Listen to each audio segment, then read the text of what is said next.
What is a SABRE bat? A lot of people are asking. This is going to be a series of starting out, what is it, why do we use it, how does it work? A lot of the questions that we're getting, I'm going to try to address in multiple different videos.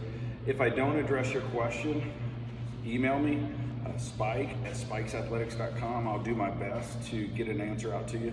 Whatever it is, try to make it brief and make the video or the response quick. But the first thing, what is a SABRE bat and why does it work? First of all, as you see it, it is a modified normal hitting bat. We make maple. We have some that are ash, depending on if you want the flame treated look. Most of them though are maple. So they're rock hard maple, MLB wood. They're the same thing that you're gonna buy a normal bat out of, okay? We don't modify the wood other than adding a hardener to it. Now, the biggest thing is the round edge versus the flat edge, okay? We have seen flat bats forever. This you hit on the round side. You do not hit it on the flat side. That's the biggest question that we get, and then people start asking why. Here is why. This is the only bat so far that mimics the exact swing of a game. It feels like the same game bat. Depending on the length of the bat, we can get some of them to size. Most of them are about a 5 ounce drop. When you get down into your smaller 32, sometimes they're a little more, but we're pretty much right around 5 ounces of a drop at the most. But it's the same handle. It's gonna be the same swing. The biggest thing, it's real baseballs at real game intensity swings. So if I'm using a flat bat with softballs, tennis balls, wiffle balls, if I'm having to hit and get that feedback, it's a completely different feedback than a real baseball and a 90-mile-an-hour exit velocity, okay? We want to be able to take our SABRE bat and our game bat, pick up, swing the SABRE, set it down, grab our regular bat, and we're gonna do the same exact swing and get the same feel except feedback from your training bat. You say, what is the feedback? So in other videos, I'm gonna get more in depth about sequencing, where is the weight in the feet, where is the feel of the bat, why does the bat get through different parts of the zone? But I'm gonna try to touch on them very, very quickly right now so that you'll see what we're gonna get later on. When we get into the round side, we have a lot of hitters that either wanna get short because for whatever reason they say hands inside the ball, which is correct. If you think about it, most things that you hear from most hitting coaches are correct. Maybe they just need tweaked a little. Maybe they need to be said in a different way. An instructor should be able to say the same thing 10 different ways because everybody learns a little different. The instructor's job is to make sure that and communicate what they want. So it's say that we get short to the ball. You'll see that the angle of the bat is here. So now I'm cutting it. Here's something that I want to throw out there. It doesn't matter if you're a hitting instructor that is old school, that has been brought up through the game, has a lot of success, has coached very high level people, or if you're a younger guy, you know, that's going through and is a technology guy, because there's a lot of rifts sometimes between those. It doesn't matter who they are. Every single hitting instructor that I've ever heard has said, we want to drive baseballs. Find a pitch and drive it. I've never heard anybody say, let's just dink something, let's just poke it. Okay, everybody wants to drive baseballs. So let's look at a baseball like a nail. It doesn't matter if a nail is coming from the ceiling or from the wall or from the ground. We have to get behind it to drive it. That's what we're doing here.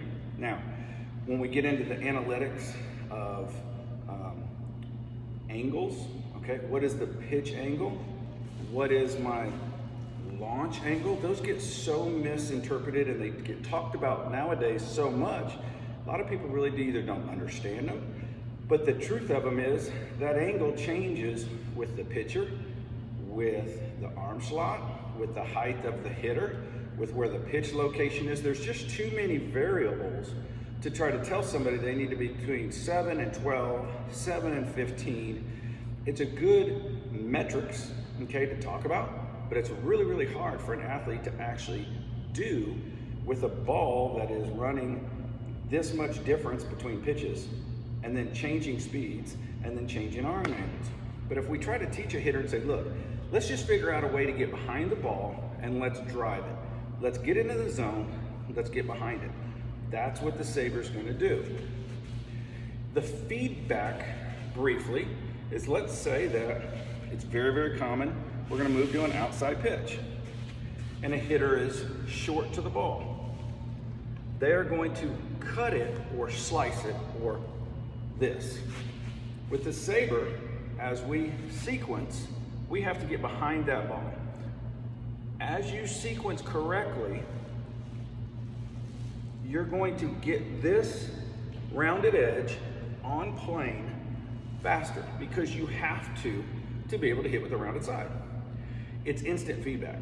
So let's say that we have a hitter and he's hitting and I have it in my facility. They hit middle and in really well and they shank the outside pitch.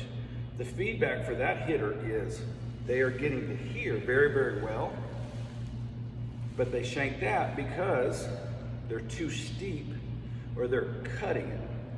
With the SABRE, they feel that more than you do with a regular rounded bat or any other training bat at that, especially a flat bat, because a flat bat I can do this. I can push. I don't have to even put my shoulders into it. I don't have to put my hips and I can still flat bat it out. And with it being a soft ball, tennis ball, we don't know what we're doing. But with a real ball, at real game speeds, off of a rounded edge, if I don't sequence correctly, I'm not driving that pitch.